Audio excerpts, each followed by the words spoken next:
Yeah, Hey, what's going on, everybody?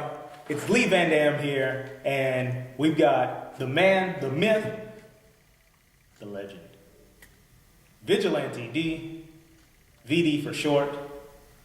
All right, that's, we're not doing that. All right. VD's not a thing. All right, okay, that was pretty bad. All right, but he is here, and are you able to tell us who you work for now? Sure. You just partnered with it? Okay, yeah. Oh yeah, you're talking about that one. I thought you were talking about like real life, like Alias Dusty. We haven't gotten there yet. Okay. You just had a really. I did Yeah, have good news.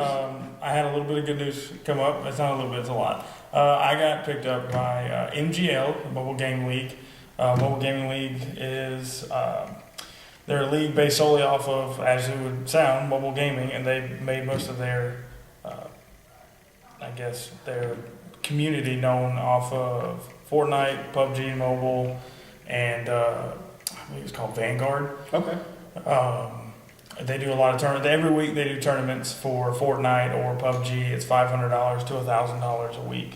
And usually in the rounds of 300 or more players. Okay. So it's a pretty big deal for me. Trying to get into the industry for a few years now. So to be able to get in and possibly going to be a caster, possibly going to be a tournament organizer is a pretty big deal. That's awesome. I'm pretty happy. Yeah, that definitely deserves some congratulations. That's good stuff. Well, thank you. Good stuff. And also, just so you know, so if you're into PUBG, if you're into Fortnite, you play some mobile games, especially the versus or battle royale games, get in touch with Vigilante D. He can help you get some information on these tournaments, because if they're happening weekly and you have a chance to earn some cash weekly, it's a good reason to practice. It's a good reason to stay on top of your game, so that way you can get it done and get some money. Definitely. And they're on all the main social media sites. So you can just check MGL or Mobile Game League, Twitter, Facebook, Instagram. I think they're predominantly Twitter, like most of the gaming community. Fair enough. But yeah, check them out, definitely. I've been learning how to use Twitter. It's pretty good. Yeah, You seem like you're not just learning Twitter. You seem like you know Twitter. That's you're very kind. Yeah? That's not true. Learning. It's old man learning Twitter. That's what's happening. So let's get to it. So today, we're going to learn more about you. So Vigilante D, what got you started in video games? Oh man. People ask that question, you would think like right off the bat, because I knew you were going to ask this question. I knew I was going to ask it too. Let's say, all right, so nobody, I would say, in our generation would be able to say, oh, I didn't grow up on video games. Most people had video games, whether it be an N64 or a Sega or whatever. Yeah. So let's just skip that nostalgia factor. Okay. And let's go straight to, I started working when I was 12. So I would say I was about 13 when, on Christmas, my mom got me a Xbox 360. I want to say it was around that time period. Okay. They weren't new at the time, but still. I got one, and not long after that, I picked up Ghost Recon Advanced Warfighter. Okay. And the reason I'm bringing this up is because this is when I got into competitive, like online, playing with more people than just who's in your town. Ghost Recon Advanced Warfighter, I played that for hours a day, every day. It did not matter. I came home, that's my mom. I came home, I shut the door, and I forgot anything else was going on. Oh, so, okay. All right. I got into that. Not long after playing that, Ghost Recon Advanced Warfighter 2 came out. I was working at GameStop then. And that's when, I'd already been playing Xbox Live. And then when Graw 2 came out was when I got picked up for clan battles on GameBattles.com. Okay. I used to play competitively. We played against people like Diamond Squad and a few others if you played back then. But back then, there wasn't a lot of like CWL and all that other stuff. It was majority game battles if you wanted to do it from home, outside of, and I didn't know a whole lot. I grew up in a very rural area. I was actually born in Middle Georgia, but not long after that, when my parents split, I went with mom to grow up on my mother's ranch. And that was in Oglethorpe, Georgia, Macon County. We had one street light. But I had my games, and so that's what I did. I did most of my schooling in Ellaville, Georgia, actually, which also had one street light. I hear they have two now, so that's exciting news. 100% improvement. That's solid. So, but anyways, so at the time, the idea of going out and traveling to play video games was unheard of. Okay. People there didn't play video games. They Gotcha. really didn't. I think I had They one. did something like work. I don't know what kids did outside of school, outside of things you probably shouldn't be doing, but All right. but I had maybe one or two buddies that played, but they played like Halo and a couple others, which I played that too. But Ghost Recon was my online competitive streak. Okay. So I started playing game battles, and we did that for I played semi-professionally for a few years. And then I put that down and went to college.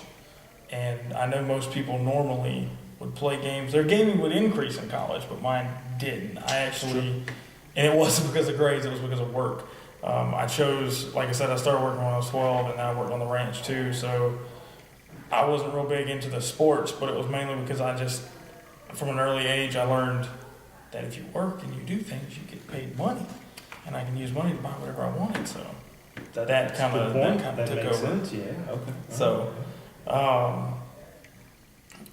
I went back to Macon County to go back to school because I went back in high school. I went to live with my dad and tried it out in a city. And instead of graduating with 40 people, I graduated with 450, I think. Okay. But anyways, came back to Americus, Georgia, to do school to learn how to work on aircraft. And at that time, I was working or I was playing video games, but at that time it was still not.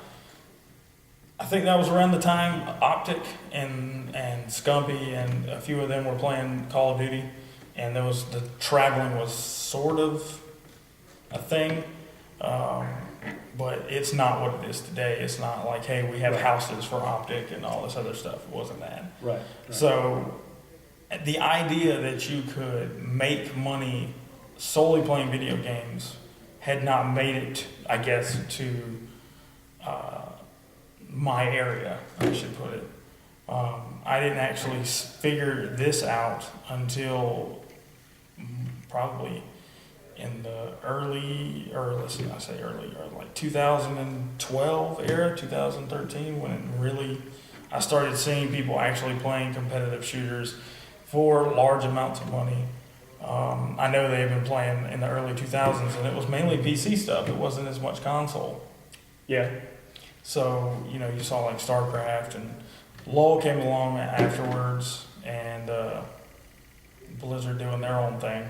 But, for me, I guess, since I was in a rural area, I just didn't know about it.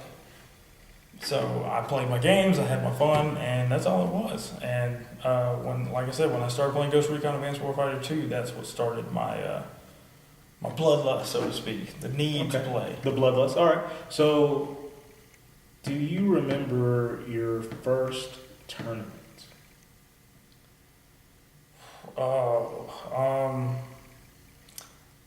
Actually, I didn't compete in my first tournament.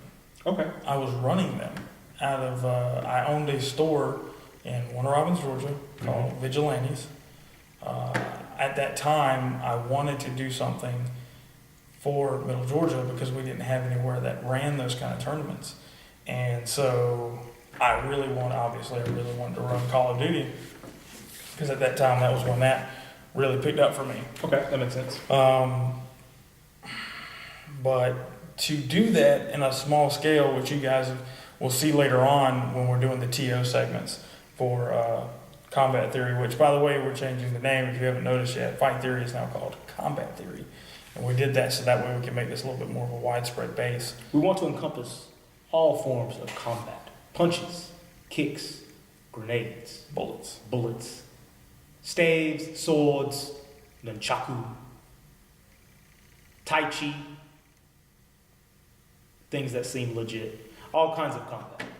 So, Is that all you got? No. But Okay, I was hoping I was going to wait and just see. I just want to see how far you can take it. I really wanted to go further, but I you know. But anyways, for somebody to start a backyard, we call them backyard tournaments. Right. To do a backyard tournament team or a community, a place has to spend a fair amount of money to run shooters. True. Okay. So I mean, even at the least amount for Call of Duty ticket, you would do 2v2s. Yeah. So that's still 4 systems that you got to buy, 4 PS4s you got to buy. Which, if you don't know, Call of Duty is, or CWL, Call of Duty World League, is exclusive to PS4. So most people that play competitive Call of Duty play PS4. Okay. Which is actually, I grew up, like I said, with the 360, and after that, the Xbox, and then the 360, and then the One. So I was always strictly Xbox until I started checking out Call of Duty World League, and then I attended a couple of events to see them, to just be a spectator. And that was when the PS4 came along for me. But anyways, you'd have to buy 4 PS4s just to play Call of Duty at the least amount. Okay. Yeah. To do a full team, you'd have to do 10 systems, and that's a no-no for small business. It's a big cost. Okay. Yeah. Yeah. That makes So sense. I decided to do fighting games because I knew there was a fighting game community up further north.